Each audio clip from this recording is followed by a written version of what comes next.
Good morning, सुप्रभात। चौधरी मोटाराम मिल memorial college of education 5 निर्माण के यूट्यूब चैनल पे आप सभी का स्वागत है। आज अपनी कक्षा बीएड सेकेंड ईयर का जो अपना सब्जेक्ट है अधिगम के लिए आकलन का जो आज का जो अपना टॉपिक है सूचना संग्रहण का स्वरूप। आज नया साल है, 2020 बीत चुका है, 2021 शुरू हो चुका है। तो नए साल की आप सभी को हार्दिक शुभकामनाएं। खुश रहें, स्वस्थ रहें। इसी के साथ आज अपने नए टॉपिक पे चर्चा करेंगे। इससे पहले जो थे 2020 में अपने चर्चा की थी अध्यापक निर्मित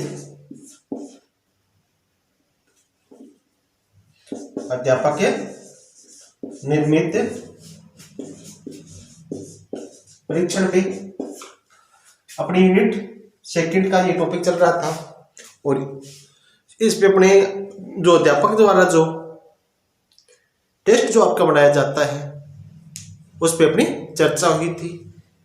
ये दो प्रकार के थे, इसके अंदर एक प्रकार इसका दूसरा क्या था, मानकीकृत परीक्षण और एक अध्यापक निर्मित परीक्षण। तो पिछली कक्षा में इसके ऊपर चर्चा हुई अपनी अध्यापक निर्मित परीक्षण और इसका मानकीकृत और अध्यापक निर्मित परीक्षण में अंतर क्या होता है, इसका निर्माण कैसे किया जाता है, इस पर चर्चा हुई थी। निर्माण कैसे किया जाता है। तो आज अपनी चर्चा करेंगे सूचना संग्रहण का स्वरूप। सूचना क्या होती है?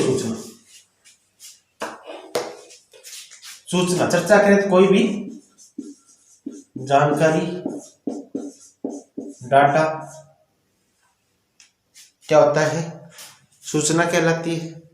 किसी के बारे में अपने को जानकारी मिलती है, उसके या किसी के विषय के संबंध में अपने को जो डाटा प्राप्त होता है वह क्या, उसके बारे में अपने को सूचना प्रदान करता है। तो सूचना का संग्रहण जो है वो आकलन के लिए किस प्रकार किया जाता है, आकलन करना है, आकलन करना क्या करनी या किसी के बारे में आपने राय जाहिर करनी है तो उसके बारे में आपके पास जानकारी और डाटा होना जरूरी होता है। तो इन सूचनाओं का संग्रहण किस प्रकार किया जाता है, इनका क्या स्वरूप होता है, इस पे आज अपने चर्चा करेंगे। सूचनाओं के संग्रहण का स्वरूप आकलन के सूचना आधारित वर्गीकरण के रूप में देखा जाता है। आकलन में सूचनाओं आधारित वर्गीकरण का आशय यह है कि आकलन के द्वारा व्यक्तियों या वस्तुओं के अंदर जो गुण है, उनमें जो उपस्थित गुण हैं उनके बारे में, या उनमें अवगुण है उनके बारे में, क्या उनमें विशेषताएं हैं उनके बारे में अपने चर्चा करते हैं। ये गुण और विशेषताएं, अवगुण या कह लें कि जो उसमें कमियां हैं वो दो प्रकार की होती है। एक तो होती है गुणात्मक और एक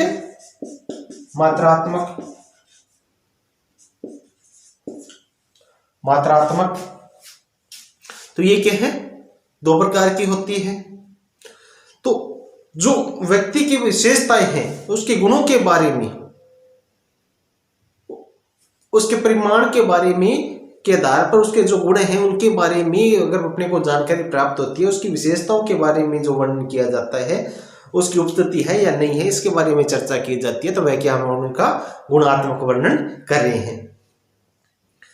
जैसे व्यक्ति है, व्यक्तियों के अंदर लिंग भेद को अगर अपने को पता करना है तो महिला और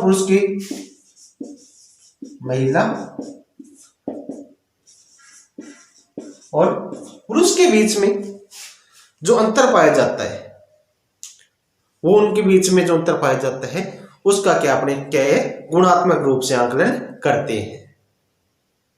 उसमें क्या महिलाओं में क्या गुण है, पुरुषों में क्या गुण है, इसके आधार पर उनमें लिंग भेद के बारे में जो जानकारी इकट्ठा करती है वह क्या होती है, गुणात्मक रूप से इकट्ठा की जाती है। अतः कहा जा सकता है कि आकलन एक ऐसी वर्णनात्मक प्रक्रिया है जिसमें व्यक्तियों अथवा वस्तुओं के किन्हीं गुणों अथवा विशेषताओं का क्रमबद्ध वर्णन किया जा सकता है।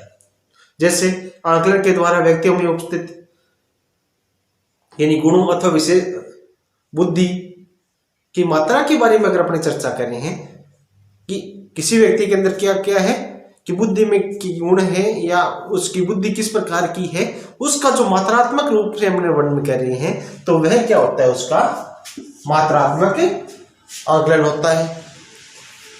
यानी मात्रात्मक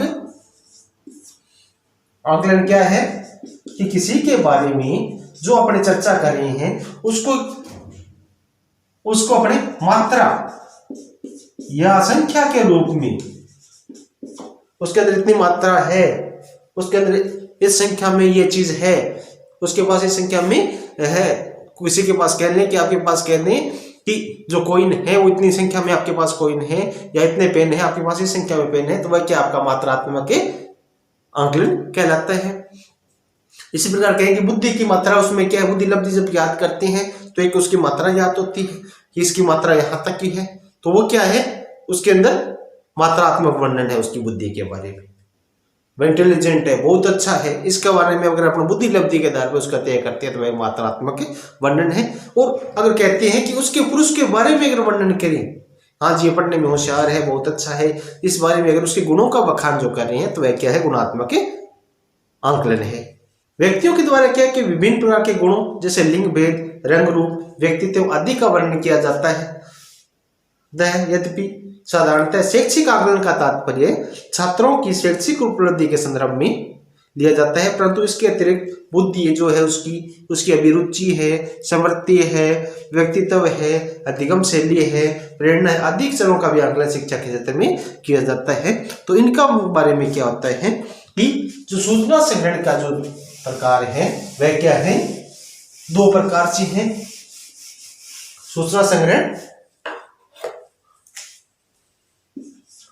तो प्रकार है इसकी वो क्या है, दो है। एक तो गुणात्मक आकलन के द्वारा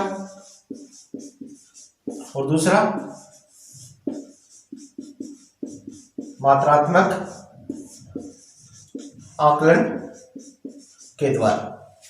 इन दोनों के आधार पर क्या है कि बच्चे के बारे में कह लें या व्यक्तियों के बारे में कह लें, सूचना का संग्रहण किया जाता है। इसके आधार पर उसका सूचनाओं का वर्गीकरण किया जाता है। तो अपन चर्चा करेंगे गुणात्मक आकलन। गुणात्मक आकलन में क्या होता है, वर्तमान युग में क्या हो रहा है कि भौतिक या सामाजिक दोनों प्रकार के विज्ञानों में आकलन की आवश्यकता पड़ रही है कि जो भौतिक जगत है उससे संबंधित भी और उसका सामाजिक क्षेत्र परिवेश है उससे संबंधित भी आकलन करने की बहुत ही ज्यादा आवश्यकता पड़ती है। किंतु भौतिक विज्ञान में क्या होता है कि कहीं यहाँ भौतिक जो जगत है उसका उसमें क्या है कि स्थूल अथवा भौतिक रूप में मापा जाता है।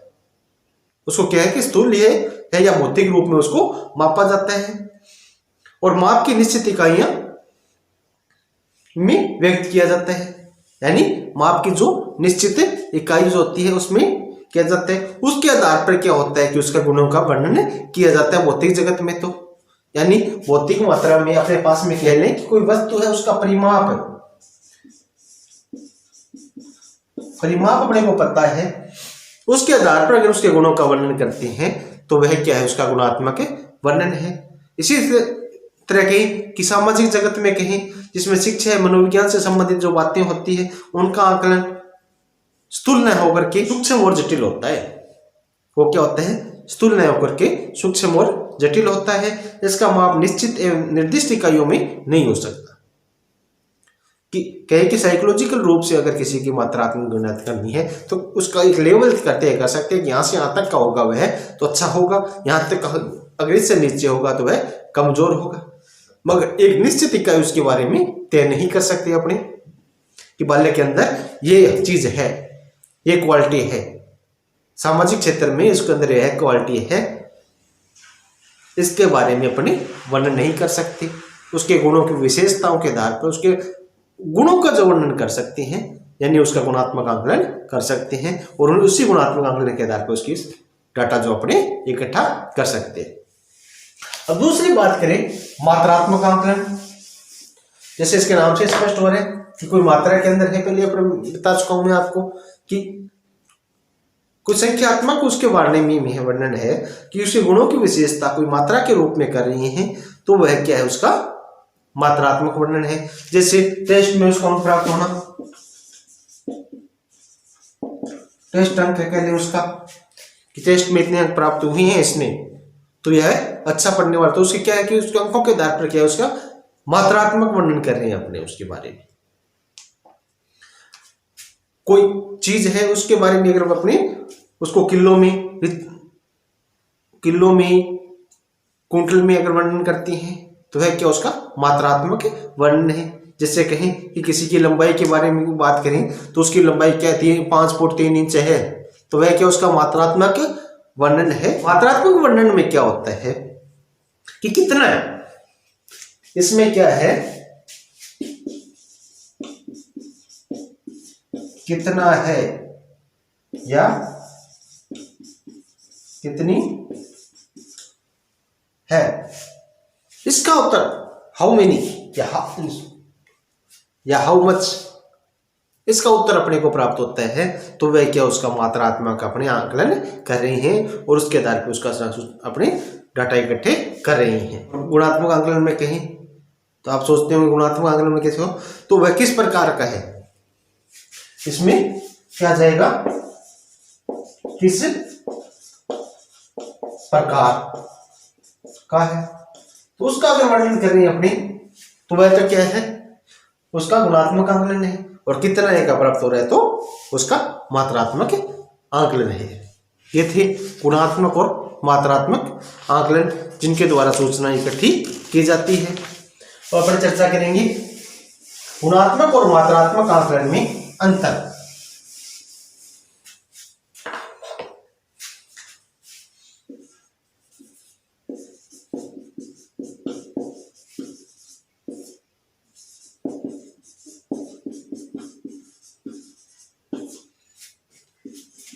आकलन में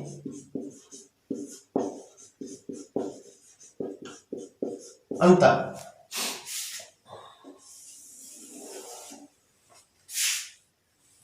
एक सारणी बना लेते हैं।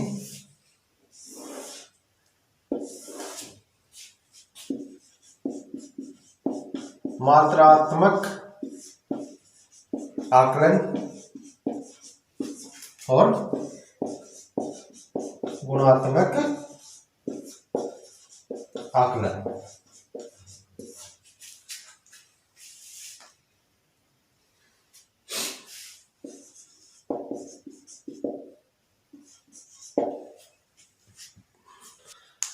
मात्रात्मक आकलन में क्या होता है कि भौतिक विज्ञान के माप हैं, यानी इसमें क्या होता है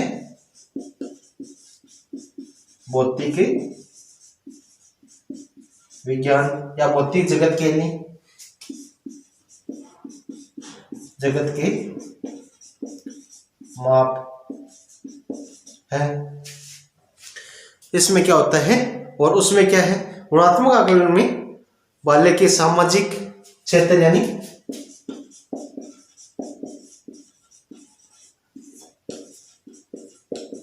क्षेत्र, शिक्षा, मनोविज्ञान, शिक्षा है उसकी, मनोविज्ञान है आदि का वर्णन होता है। तो वह क्या करें उसका गुणात्मक आकलन करें। यह क्या है स्थूल है स्थूल मात्रा में, और ये क्या है जटिल या सूक्ष्म से सूक्ष्म वर्णन किया जाता है बाल्य के बारे में। और ये क्या स्थूल जो बड़े बड़े रूप में होते हैं उसका वर्णन किया जाता है। इसमें क्या है निश्चित इकाइयों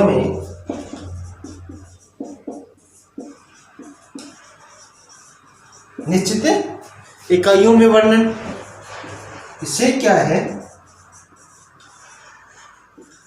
निश्चित या निर्दिष्ट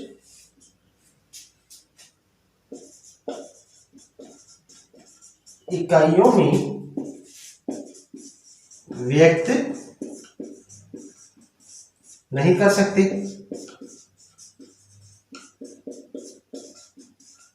नहीं कर सकते हैं। मात्रात्मक आकलन में क्या होता है, शून्य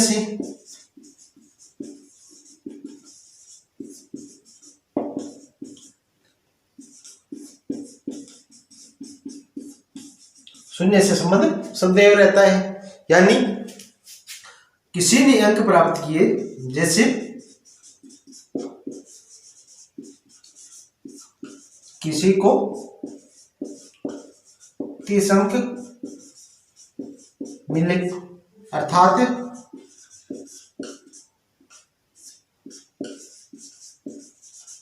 शून्य से 30 ऊपर है।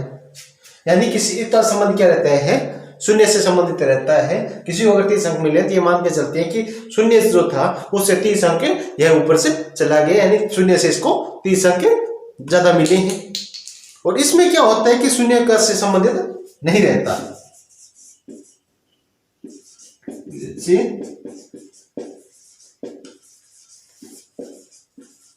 नहीं होता। यानी किसी को शून्य मात्रा है तो उसके क्या है, कोई मतलब ही नहीं रह जाता, वह अर्थहीन हो जाता है। कि उसकी बुद्धि लब्धि है, उसके संबारे में अगर शून्य है तो उसका कोई अर्थ ही नहीं होता, जड़ है तो उसका कोई भी वर्णन नहीं रहता। फिर कहें नेक्स्ट इसमें क्या है, इकाइयां जो होती है, इसमें जो इकाइयां जो होती है वो क्या होती है, स्पष्ट होती है। जो इकाई है वह स्पष्ट होती है, निर्दिष्ट होती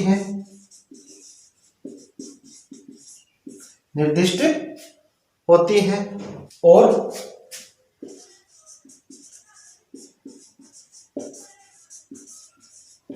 सुनिश्चित होती है। यानी इसमें इकाइयां क्या है, स्पष्ट, निर्दिष्ट और सुनिश्चित होती हैं। जैसे 1 मीटर की सभी 3-4 इकाइयां समान होती है। यानी कहने की 1 मीटर की इकाइयां हैं, चाहे कोई भी ले लें, तो उसमें क्या है, वो सभी जो है 1 मीटर की होंगी। उनमें क्या है कि चाहे कोई वस्तु है इकाई, उसको क्या है कि माप लें तो वो 1 मीटर की ही निकलेगी। अगर उन्होंने बता दिया कि 1 मीटर की है तो अलग अलग प्रकार की है चाहे वह, तो भी क्या है वो इकाइयां सदैव स्पष्ट, निर्दिष्ट और सुनिश्चित रहती है। इसमें ये विशेषताएं नहीं होती। यानी किसी के बारे में अगर वर्णन कर रहे हैं तो दूसरा उसके बारे में वर्णन करेगा तो उसमें अंतर आएगा। इसमें क्या इकाइयां निश्चित व निर्दिष्ट नहीं होती। उदाहरण में 3 एवं 4 में जो अंतर होता है वह 13-14 के अंतर के समान नहीं है। यानी गुणात्मक आकलन में अगर किसी के बारे में अगर वर्णन कर रहे हैं तो दूसरे के बारे में वर्णन करेंगे, दूसरी इकाई उसके बारे में वर्णन करेंगे तो उसमें अंतर आ जाता है। यानी इसमें जो इकाइयां है वह स्पष्ट, निर्दिष्ट और सुनिश्चित नहीं होती है। इसमें क्या है,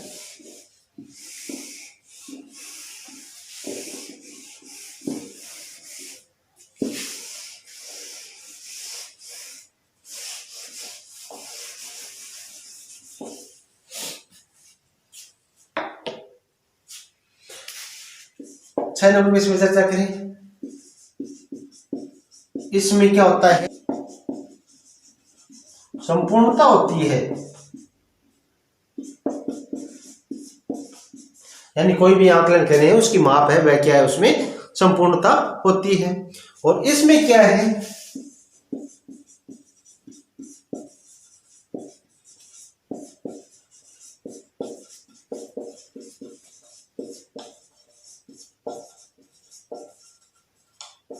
बुद्धि का मापन शुद्ध रूप से या संपूर्ण रूप से नहीं होता है। इसमें क्या है, किसी बालक की बुद्धि के बारे में कहें तो वह क्या है कि मापन जो होता है वह शुद्ध रूप से नहीं होता है या संपूर्ण रूप से नहीं होता है। मगर इसमें क्या है, जो मात्रात्मक अपने वर्णन कर रहे हैं उसके बारे में, तो उसमें क्या होती है, उसकी संपूर्णता होती है। इसमें क्या होती है, इसमें वस्तुनिष्ठता होती है और इसमें नहीं होती है।